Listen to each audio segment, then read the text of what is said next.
Hola, espero que se encuentren muy, pero muy bien.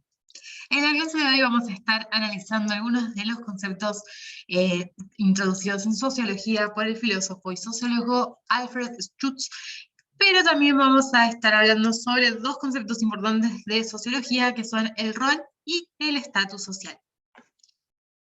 Comencemos. Primero, me gustaría hablar de qué es una estructura social. Y esto podemos decir que se refiere a los elementos que son más permanentes e invariantes de una sociedad.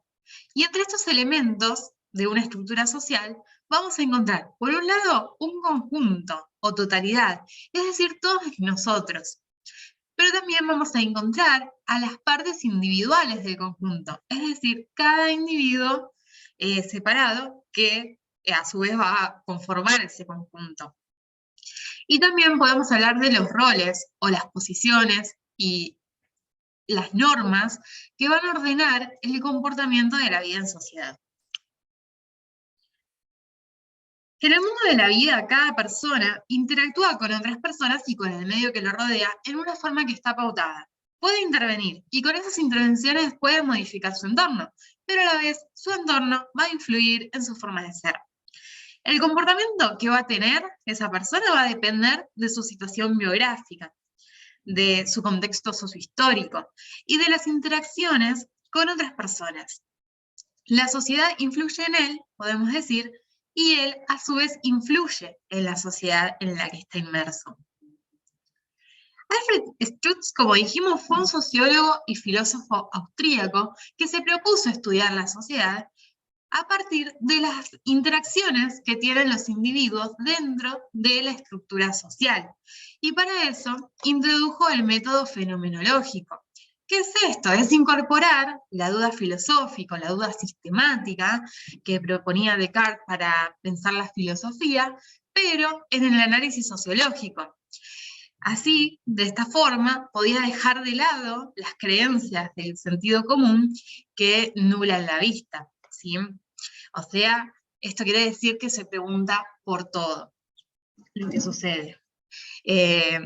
Y no queda en el sentido común, en las creencias que él ya traía de antes, porque es peligroso dejarnos llevar por el sentido común, porque al pensar que algo es y siempre fue así, podemos tenerlo naturalizado y quizás no está tan bien o puede ser de otra manera. Entonces, a través de la duda filosófica, de plantearse muchas preguntas, ponemos en duda estos fenómenos, estos hechos que estudiamos y podemos cambiar la realidad.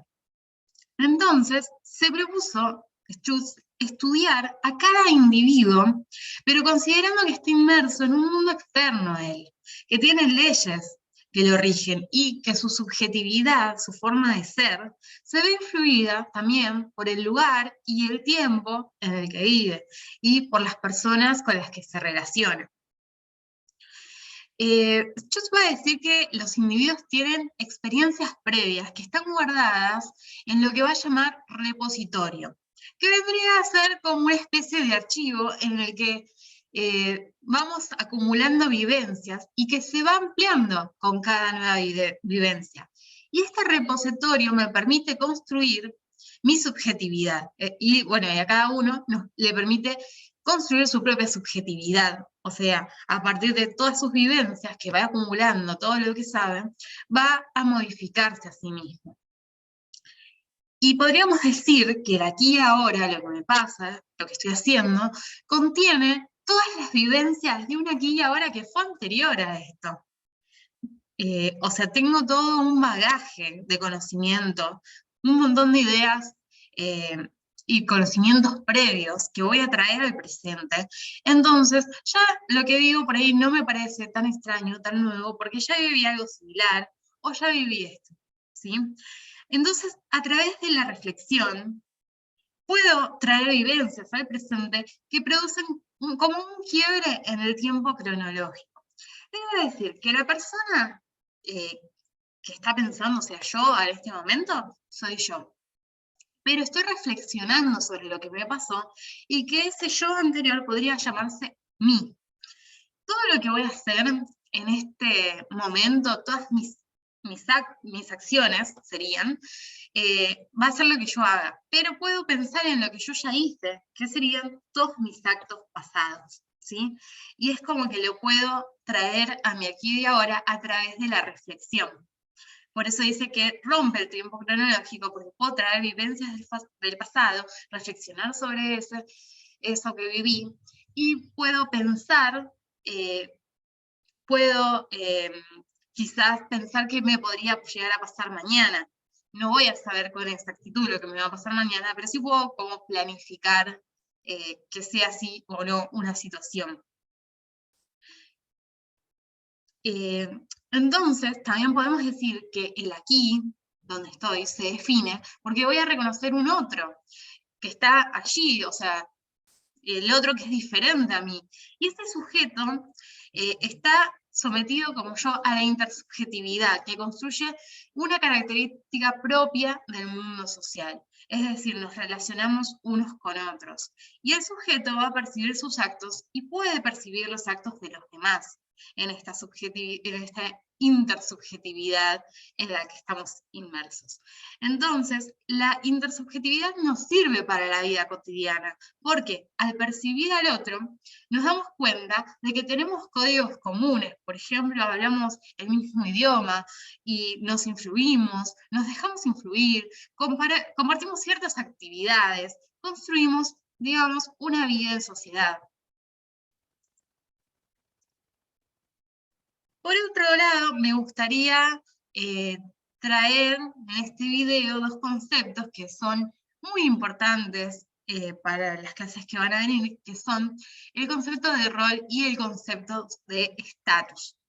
Y esto lo vamos a analizar a través de un pequeño caso, es decir, un recorte de un diálogo que voy a leer, y a partir de ahí vamos a reflexionar sobre qué es el rol, qué es el estatus social. Bueno, Natalia le pregunta a Susana por qué estuvo conversando tanto tiempo con la profesora de matemática. Y dice, le llamó la atención que haya sacado una nota tan baja en el examen. ¿Te aplazó? No, pero vos sabés que mi promedio es 8 y me saqué 5. ¿Y qué te dijo? Primero me preguntó si estoy pasando por alguna situación difícil en mi casa. Y después me mostró todos los errores que cometí en el examen para que no los vuelva a cometer. La verdad es que estaba muy distraída esa mañana. La noche anterior me había había discutido con mi papá y no dormí muy bien. La profe es muy estricta, pero es una buena profesora, ¿no? Además, se interesó por lo que te había pasado. Ojalá que todos los profes fueran así.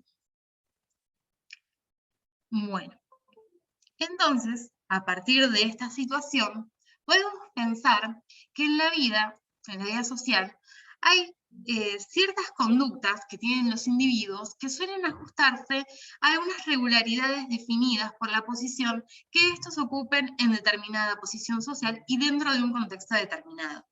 En el ejemplo de las dos amigas conversando acerca de lo que le había pasado a una en el examen y lo que le dijo la profesora, podemos tomar el personaje de la profesora y pensar que ocupa una posición. Esta posición es la de docente y es una posición de docente en una institución educativa, y que Susana a su vez ocupa la posición de alumna. Estas posiciones que están definidas socialmente se llaman estatus. Las personas ocupan distintas posiciones y van a variar con la edad, con el sexo, el estado civil, la profesión, entre muchas otras cosas, y también de la situación social en la que participa en cada circunstancia de sus vidas.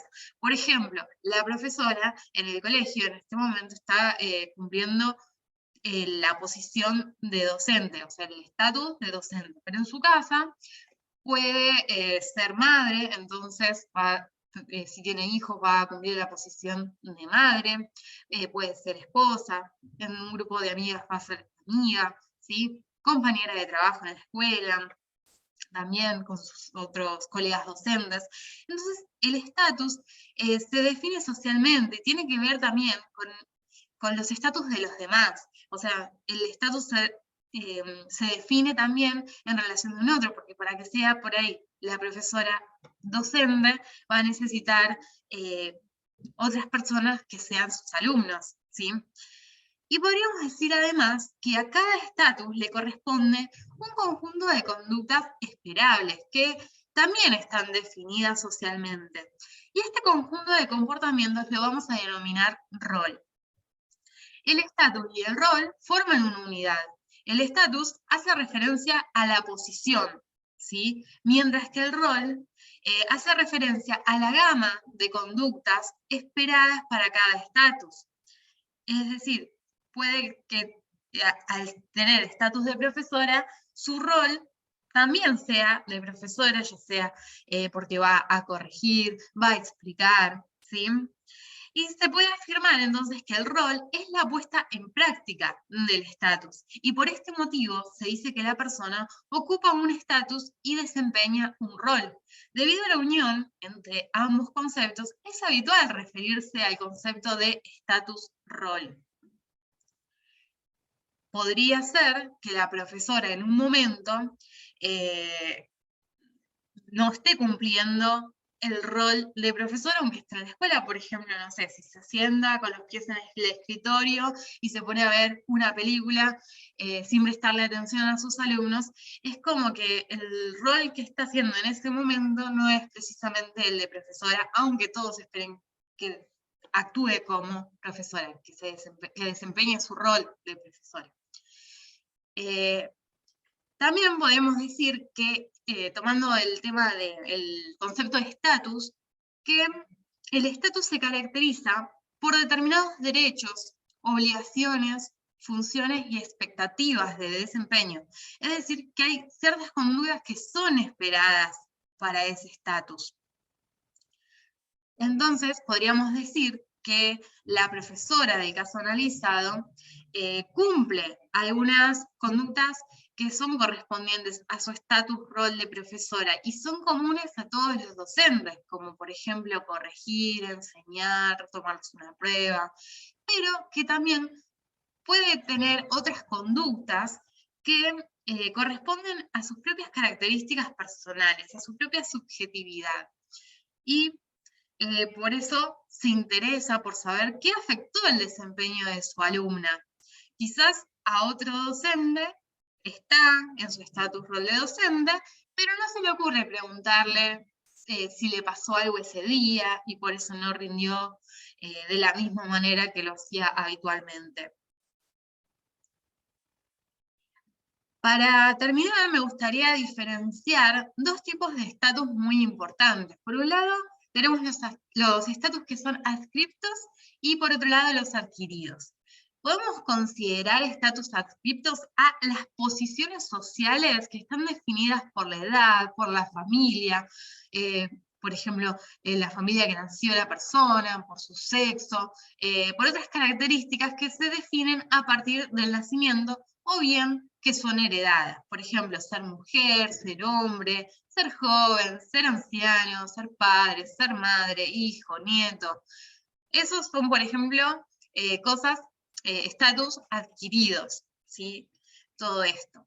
Pero también están los estatus adscriptos son todo esto. Y también es el caso de los estatus adquiridos, que son aquellos en los cuales el individuo se ubica como el resultado de su experiencia de vida. Podríamos decir que en algunos casos los estatus adquiridos son el resultado de la decisión y del esfuerzo personal, y que se llega a ellos por propia elección de la persona, por sus propias competencias y aptitudes. Es el caso, por ejemplo, de las profesiones, como ser maestra, ser médico, ser cocinero, ser mecánico, entre muchas otras. Bueno, esto es todo por hoy. Espero que les haya sido de utilidad este video y si fue así, por favor no olviden suscribirse a este canal y darle un like a este video. Nos vemos en una próxima clase. Adiós.